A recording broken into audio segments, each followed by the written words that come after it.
What's up, everybody? Chris Pinnell here. We're going over my tight end and defensive tier rankings for week 9 of the fantasy football season. If you do enjoy, make sure you leave a like down below. Subscribe to the channel if you are new, and let's dive right into it. All right, so starting us off in the S tier, there is one guy and one guy only that deserves to be in here week in, week out. That's Travis Kelce. Don't care about the matchup, but what I do care about is his role in the offense. He's Patrick Mahomes' number one, his most trusted pass catcher. He's seeing 9.5 targets per game, 26.5% target share. Dude's an absolute stud. Down week for Kansas City overall last weekend, but should bounce back nicely here versus the Miami Dolphins. Then moving on to tier A, we have two guys here. It's Mark Andrews and TJ Hawkinson in that order. The problem with Hawkinson is that they lost Kirk Cousins, and that's a big hit to this offense. They only have a 16.5 implied team total this week on the road in Atlanta. They are 21st versus tight ends, and Hawkinson is one of the best tight ends in football. But having Jaron Hall throw the ball is a lot different than Kirk Cousins, so he slides down to number 3 here. But as good as he is and with the role he has in this offense, he still ranks in the A tier for me. Mark Andrews, always big touchdown upside.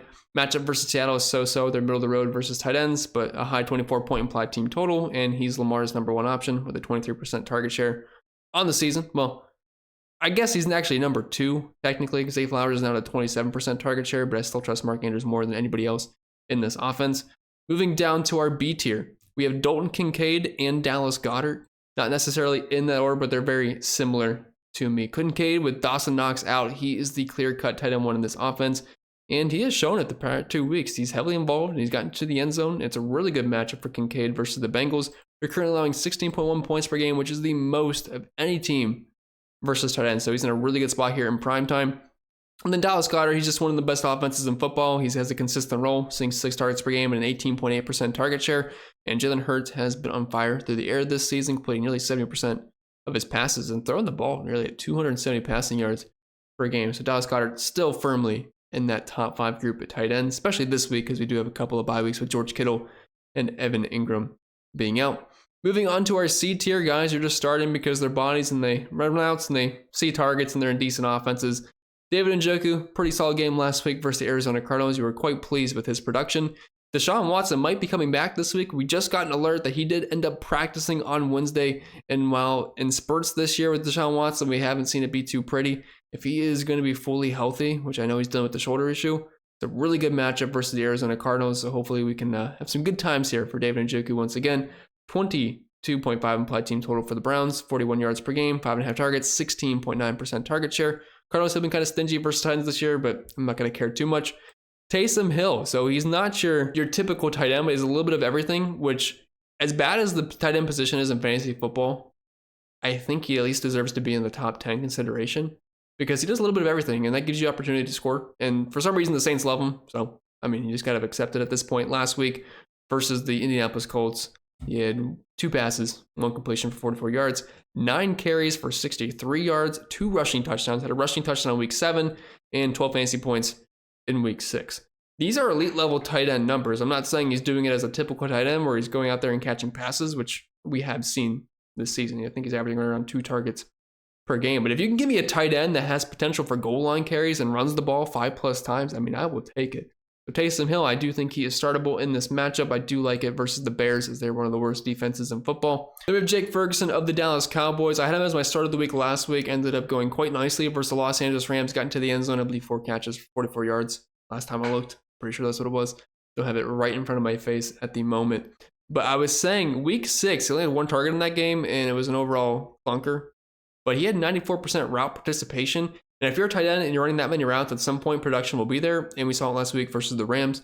So assuming we see similar volume for Jake Ferguson and similar route participation, I think he at least has to be in the tight end 1 options here versus Philly. They've had a terrible pass defense so far this season. On the year, Ferguson's at 4.5 targets per game, 14.5% target share, 3.5 catches, 33 receiving yards. If you're going to give me a shot at a touchdown with how well Dak Prescott has been playing recently, he is definitely, I think, at least worthy of the C tier.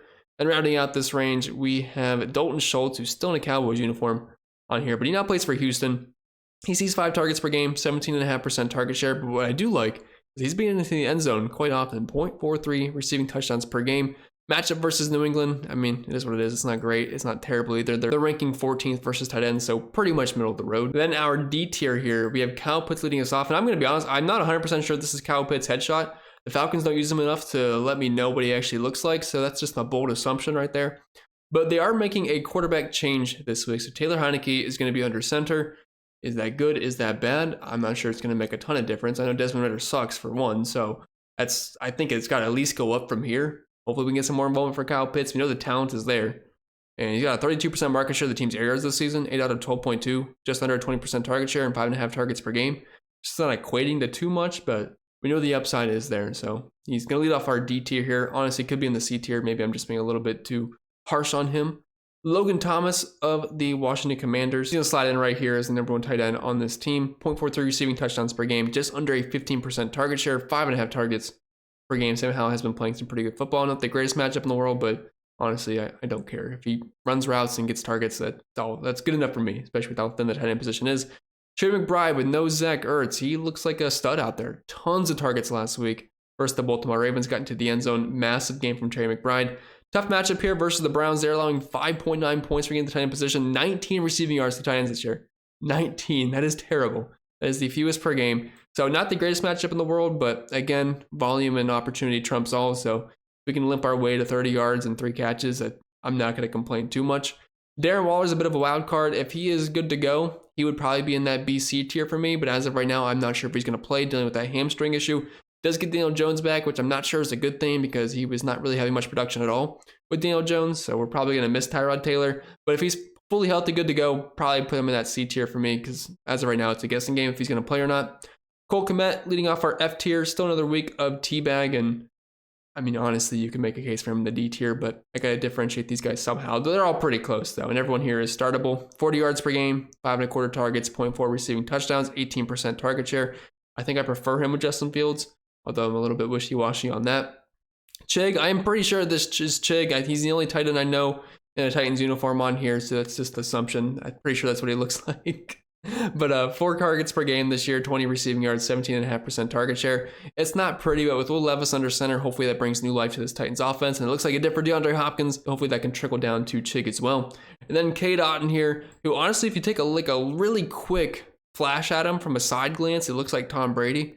But on the season, 4 targets per game, 12.5% target share, 24 yards per game. But this is a good matchup as a tight end specifically versus the Texans. They're ranking 3rd worst versus the position, allowing 15.1 points per game and 64 receiving yards. And the Buccaneers should be throwing the ball in this game a little bit, so I'm fine with them. And as far as defenses are concerned, I'm not going to sit here and go over every single defense because nobody wants to hear that. But I think the Browns deserve the top spot this week. They're going to be facing, I guess, Bryce Tooney. I don't know how you pronounce his name, but only a 14.5 implied team total for the Cardinals. Lowest of the entire week, and the Browns defense is legit. I know sometimes the offense puts them in bad spots, but I mean, the Browns definitely deserve to be the number 1 spot here at home as 8.5 point favorites. Saints and Falcons both get matchups versus backup quarterbacks. Teabag from the Chicago Bears, and then Jaron Hall from the Minnesota Vikings. And both defenses have definitely had some solid moments so far this year and rank pretty well versus respective positions. So I think they definitely belong in the A tier here, both with 16.5 implied team totals. After that, kind of some weird spots here. The Giants are a bit higher than probably what you'd expect. The Las Vegas Raiders are running out a backup quarterback in AOC, who might be an upgrade from Jimmy G. But either way, I still think they belong in the B tier. Pretty low implied team total against them. And the Giants defense hasn't exactly been awful in some aspects so far this season. Then the Steelers and Ravens, both teams that are finding themselves in pretty decent spots. They're playing at home. Steelers get the Thursday night game, 17-point implied team total with a rookie quarterback making his second start. And Seattle hasn't exactly been great offensively this year. And they're on the road and 6-point favorites. Well, the Ravens are at home, but the Seahawks are on the road. Patriots, Chargers, Packers, just based off the implied totals and their matchups, they become somewhat viable. Packers, potentially backup quarterback matchup. Chargers get Zach Wilson. And while I don't love the Patriots versus the Commanders, I know Sam Howell had an amazing game versus the Eagles, but the Patriots games are so ugly enough. They're 3-point favorites. They're at home, 19-point implied team total. That's low enough to where I still have interest. After that, hopefully you don't have to start these guys. They're fine as streamers, but the Titans, Colts, Texans, Raiders, Buccaneers, and Vikings all find themselves in halfway decent spots with team totals right around 20 points, so I'm not going to complain too much. The Raiders, I will say, are a decent streaming option. Only a 17-point implied team total against them, and we did just get news, so I just talked about Darren Waller.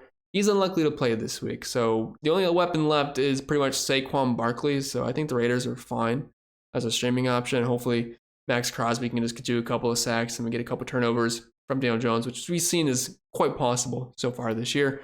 Please don't be starting anybody in the E range. And while you might be thinking, well, the Philadelphia Eagles, they've had a decent defense before. The Cowboys, can put up points. And the Kansas City Chiefs have been really good defensively this year. pretty much just can't play them based off their matchups, the implied team totals. Because really, the only thing I think about when I'm playing a defense, look at the Vegas implied team totals. The less points projected to score against your defense, the more points you're going to get. Obviously, turnovers, depending on who the quarterback is and things like that, are external factors. Keep those in mind. But I think the main thing you should be looking at is implied team totals. And that's why these guys are all at the very bottom. And then the F tier, just please don't do it. But that being said, that's all I got for today's video. So I hope you enjoyed. If you did, make sure you leave a like down below. Subscribe to the channel if you haven't yet done so. I wish you all the best of luck this week. And if you have any questions, leave them down below. I'd be more than happy to answer you. But I'll see you all next time.